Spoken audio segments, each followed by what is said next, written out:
चुनाव के बाद से यूपी बीजेपी में खींचतान मची हुई है। चुनाव परिणाम आने के बाद जब योगी आदित्यनाथ ने अपनी पहली कैबिनेट बैठक बुलाई तब दोनों डिप्टी सीएम गायब हैं। पर बीजेपी कार्य समिति की बैठक में तो जैसे मौर्य ने बिगुल ही फूंक दिया। मामला दिल्ली तक पहुंचा। बीजेपी अध्यक्ष जेपी नड्डा और पीएम नरेंद्र मोदी के दरबार तक बात पहुंची, पर प्रदेश के दोनों डिप्टी सीएम के व्यवहार में कोई बदलाव नहीं दिखा। दिल्ली के दखल के बाद भी दोनों डिप्टी सीएम कोई मौका ऐसा नहीं छोड़ रहे जिससे योगी आदित्यनाथ के सम्मान को ठेस न लगे।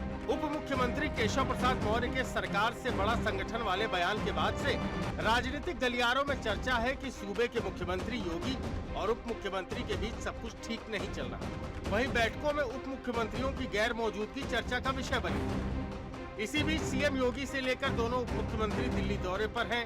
उधर बीजेपी के अंतर्कलह के चलते विपक्ष को बीजेपी पर हमला बोलने का मौका मिल गया। दो दलों के बड़े नेताओं के बीच एक्स वार शुरू हो गया है। बता दें कि सपा मुखिया अखिलेश यादव और उप मुख्यमंत्री केशव प्रसाद मौर्य के बीच वार पलटवार का सिलसिला जारी। केशव को सरकार बनाने का मॉनसून ऑफर भी दे चुके अखिलेश यादव ने शुक्रवार को एक बार फिर केशव प्रसाद मौर्य पर तंज कस दिया। अखिलेश ने एक बयान में कहा कि ये तो कुछ मामले खुल रहे हैं और खुल इसलिए रहे हैं क्योंकि कुछ लोग मोहरा बन गए।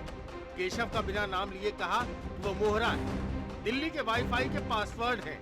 अखिलेश के इस बयान पर केशव मौर्य ने अखिलेश यादव पर जवाबी हमला किया, जिस पर केशव प्रसाद मौर्य ने अखिलेश यादव को कांग्रेस का मोहरा बता दिया।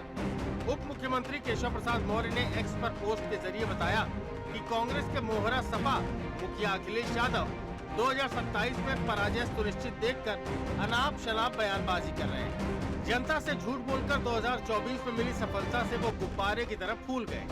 उन्हें 2014, 17, 19 और 2022 में सपा की पराजय याद रखनी चाहिए। केशव ने दावे के साथ कहा कि 2027 में 2017 दोहराएंगे। लेकिन उत्तर प्रदेश की इसी सियासी हलचल के बीच दिल्ली में बीजेपी की अहम बैठक हुई। बीजेपी की दिल्ली में बैठक ऐसे समय में हुई जब यूपी में बीजेपी के कई नेताओं में तथाकथित आंतरिक कलह चल रही। इस बैठक से पहले एक बड़ी खबर भी सामने आई। यूपी में परोक्ष बगावत करने वाले धड़े को बड़ा झटका लगा।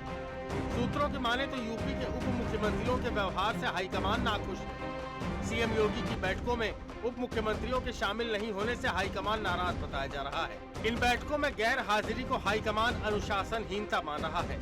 आपको बता दें कि लोकसभा चुनाव में हुई हार को लेकर सीएम योगी आदित्यनाथ यूपी के मंडल वाइज सांसदों और विधायकों की बैठक कर रहे हैं। हालांकि सीएम योगी की इन बैठकों में यूपी के दोनों डिप्टी सीएम केशव मौर्य और ब्रजेश पाठक शामिल होने नहीं पहुंचे। लेकिन इस बीच बड़ी खबर ये भी है कि यूपी बीजेपी अध्यक्ष भूपेंद्र चौधरी ने यूपी की सियासी हलचल में सीएम योगी को पद से हटाने की चर्चा को खारिज कर दिया है। बीजेपी नेता भूपेंद्र चौधरी ने कहा था कि राज्य में सीएम को बदले जाने की कोई चर्चा या बात नहीं है।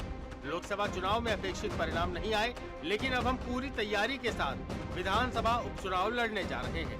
Bureau report, Sudarshan.